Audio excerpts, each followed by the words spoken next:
Osiris.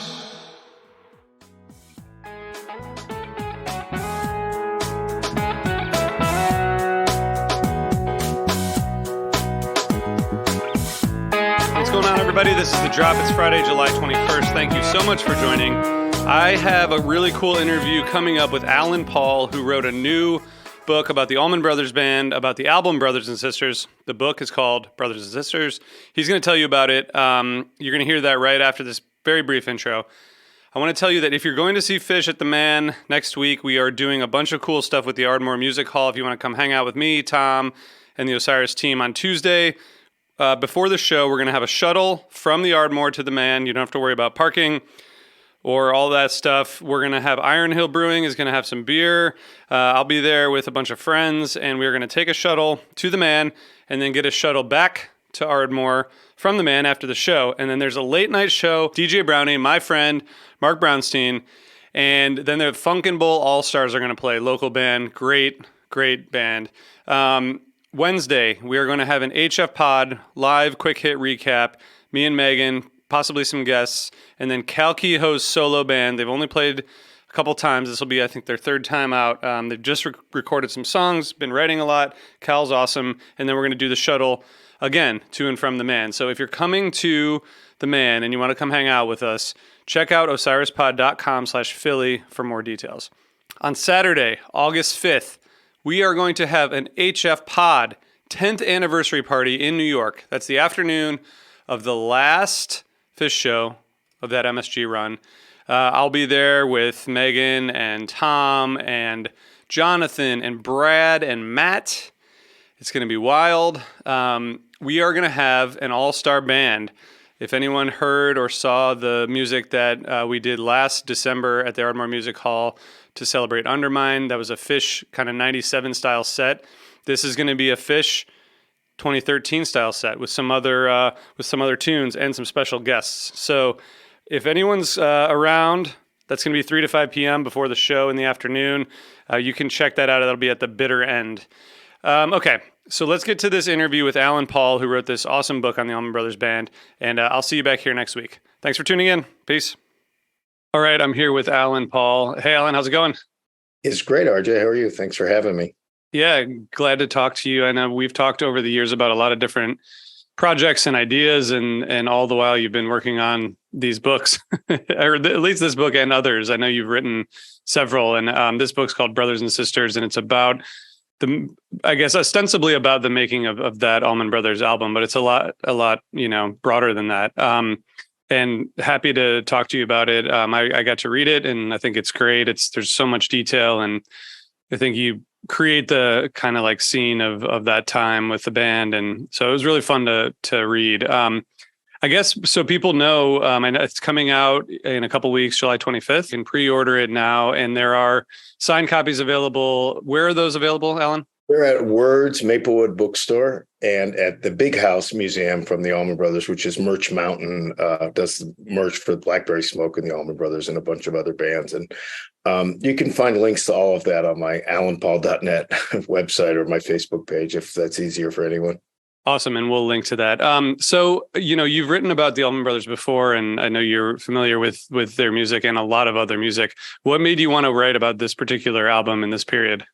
Well, it's kind of funny. This is somewhat of a pandemic project, like so many things that are coming out these days. During the pandemic, I had a conversation with my friend Brad Talinsky, who was my editor at Guitar World magazine for years and written several great books. And we talk all the time about what we're up to. And I had expressed to him that I was sort of looking for something to move beyond the Allman Brothers. And I didn't want to be so identified as the Allman Brothers guy. And Brad said, "You're crazy, man. You've got all this expertise about a band that people love and care about and that's important in American history. And furthermore, Brothers and Sisters is underexplored." And we spoke for about an hour, and I became convinced he was right. And I started working on it. I called Kirk West, the Allman Brothers tour mystic. I called my agent. I called a bunch of people I trust, and they all loved the idea. And it pivoted quite a bit from Brad's original conception. But I don't think I ever would have gone down the road at all if it wasn't for him. So thank you. It's good to have friends you trust and talk to about your ideas, because sometimes they give you great ideas and sometimes they stomp out bad ideas, which is just as valuable. But that's really where that came from. And it's an unusual situation with the Allman Brothers, because Brothers and Sisters is by far their best-selling album. It produced their only hit single, Ramblin' Man. And it was the period in which they were really the most culturally relevant of their entire career. And yet it had been sort of overlooked and not that explored. It ended in some ignominy. They broke up in 1976 under a little bit of a cloud. And then they never had a similar lineup again, which was one lead guitarist and Dickie Betts and Chuck Leavell on piano.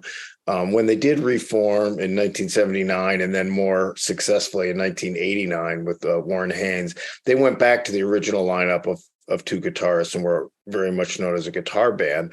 And Chuck never became a member again. I think for all those reasons, even the band itself sort of underplayed this era. And there was so much interesting stuff that happened. The more I dug into it, the more I realized that. So, and that included Watkins Glen, of course, which is the largest rock festival ever in collaboration with the Grateful Dead, and also featuring the band. But it really was a partnership between the Allman Brothers Band and the Grateful Dead that led to that.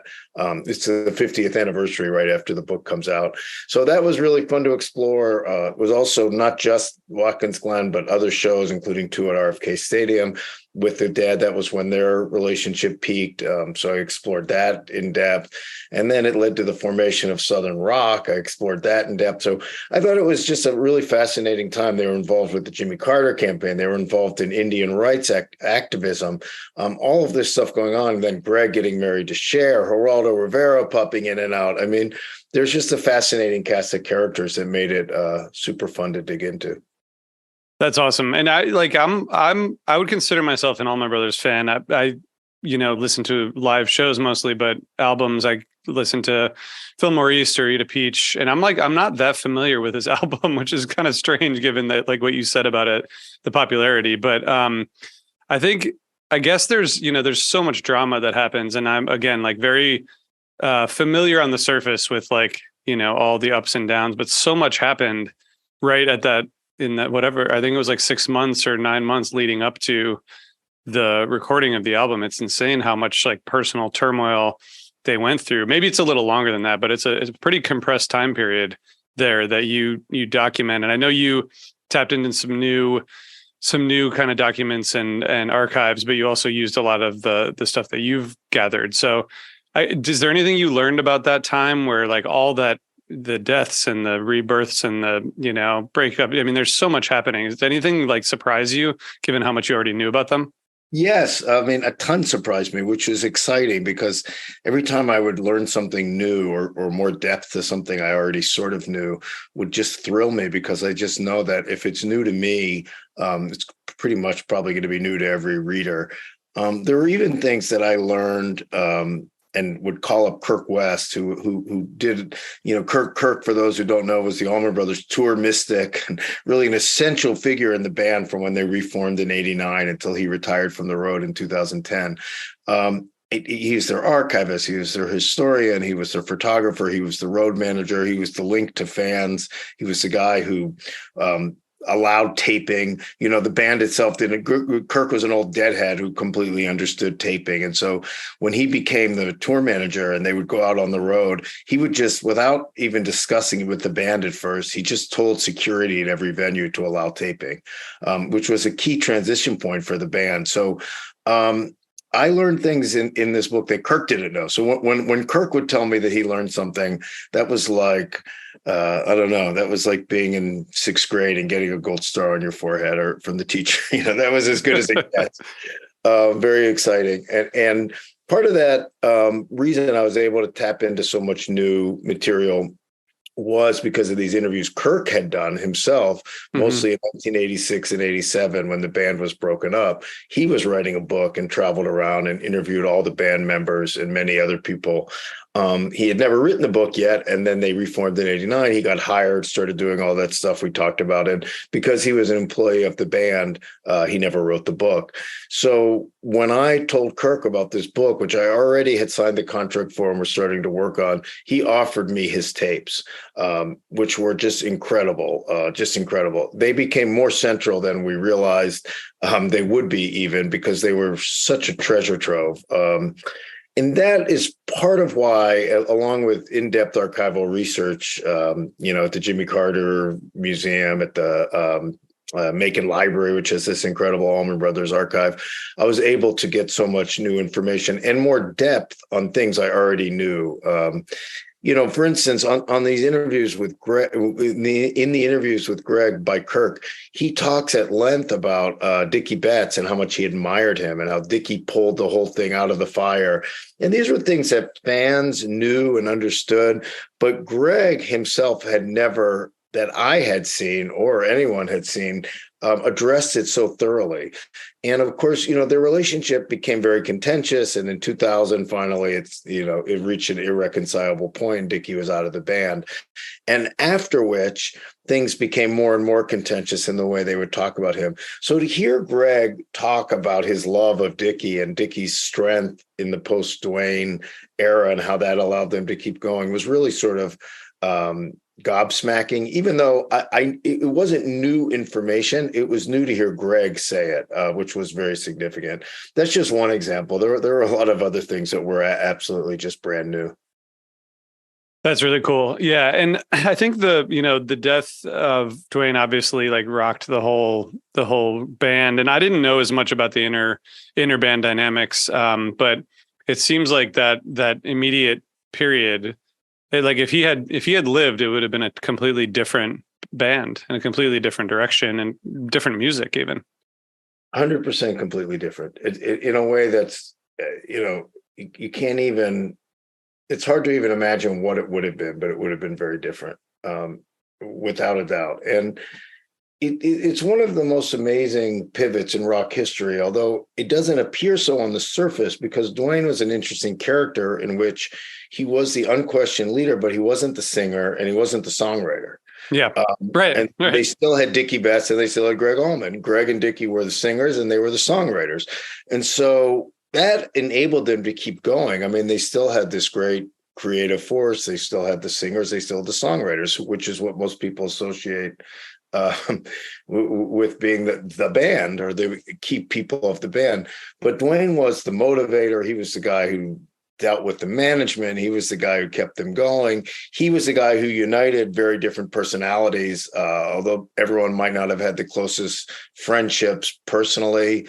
They didn't have conflicts because Duane didn't allow that to be the case. They all just were completely dedicated to Duane, and then through Duane to the music as a whole. And so when he suddenly disappeared, yes, they still have this great band, they still have the singers and songwriters, but they didn't have that unifying force. And neither Greg nor Dickie had the personality to exactly be the leaders. Yeah. So they each took turns at various times, and certainly in this time, it was Dickie who really stepped up. Yeah, it's really cool to read about. And I guess the question that I had just kind of reading through here is just, their songwriting was pretty prolific, but it seemed to have come together in a pretty ramshackle kind of way. It wasn't it just felt like everyone was kind of off doing their own thing. Like Greg was recording a solo album, and it almost reminded me a little bit of the Beatles Get Back documentary, where there's people wandering in and out of the studio, and not everyone is around really at the same time, but it somehow came together. Who kind of pulled it together? That's a good comparison. Different people pulled it together at different times.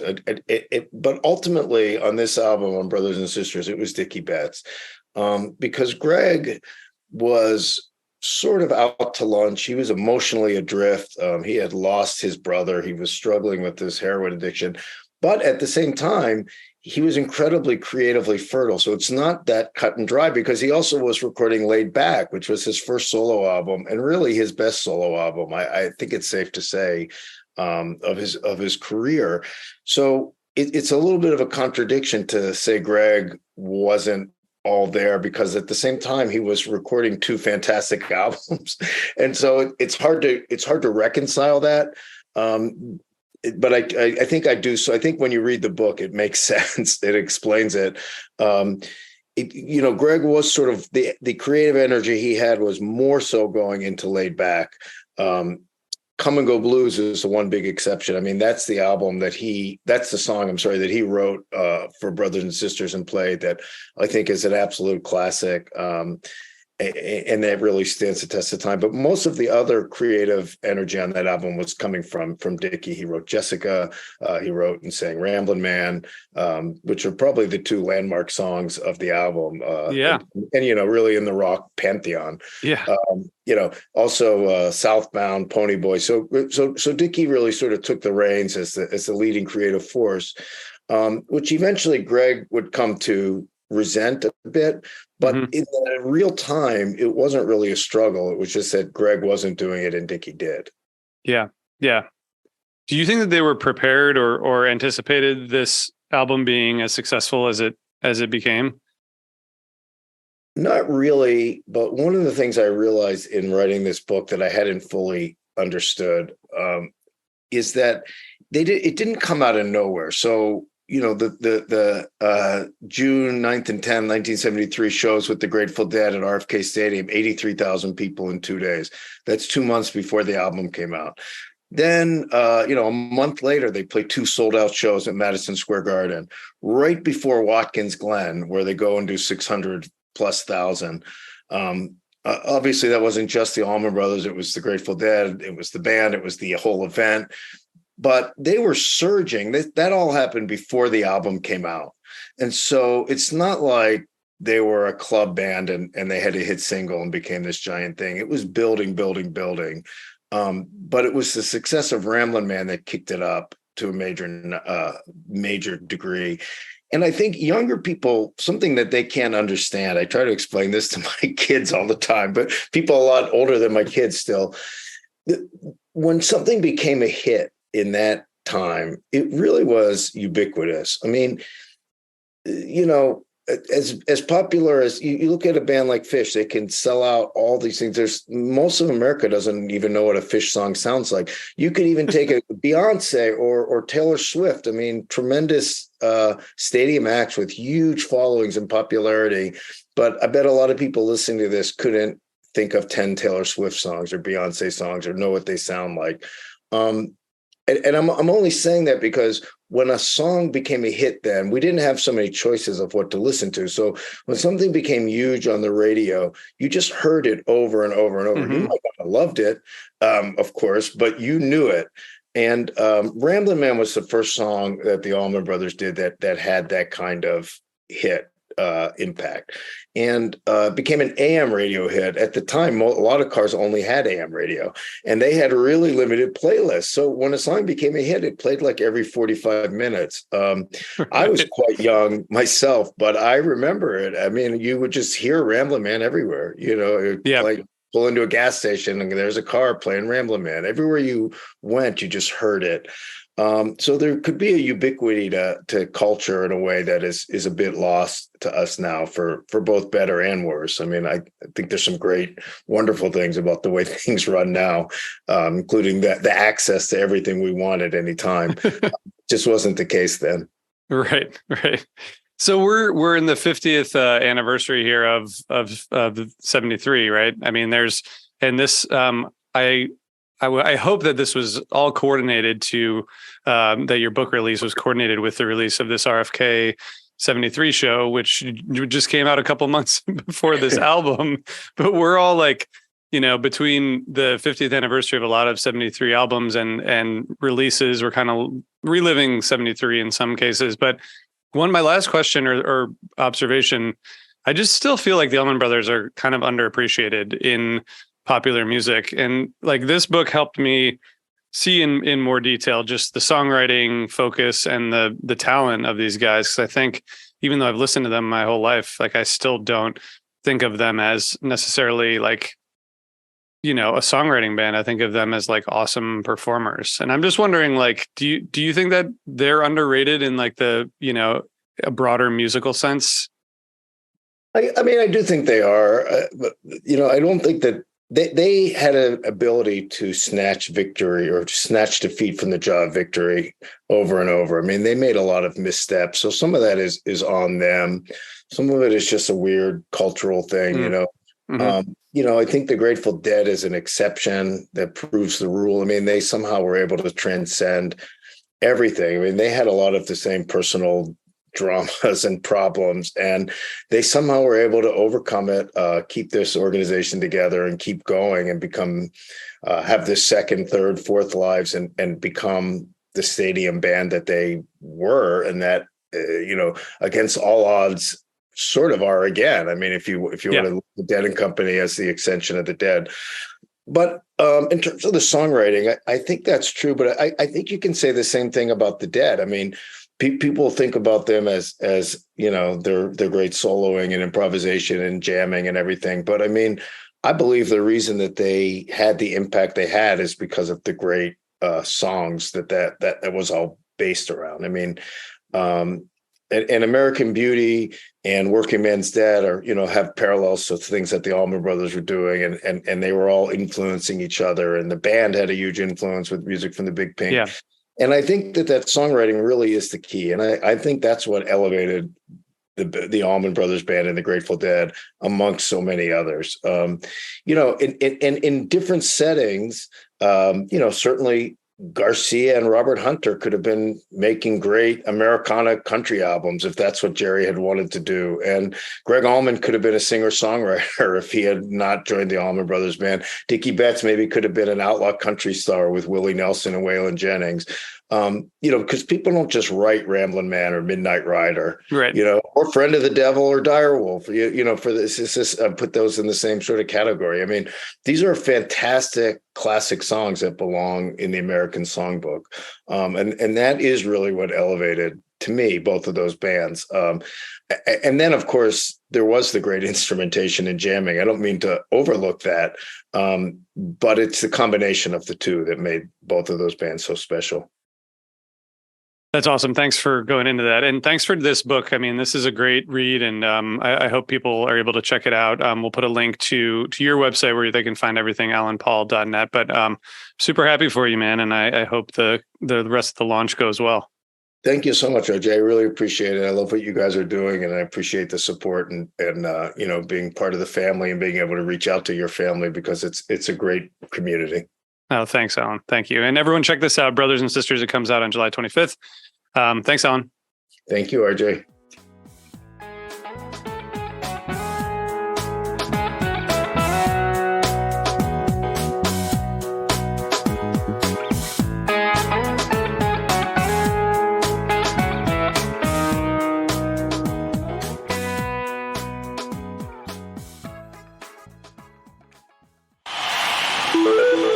Osiris.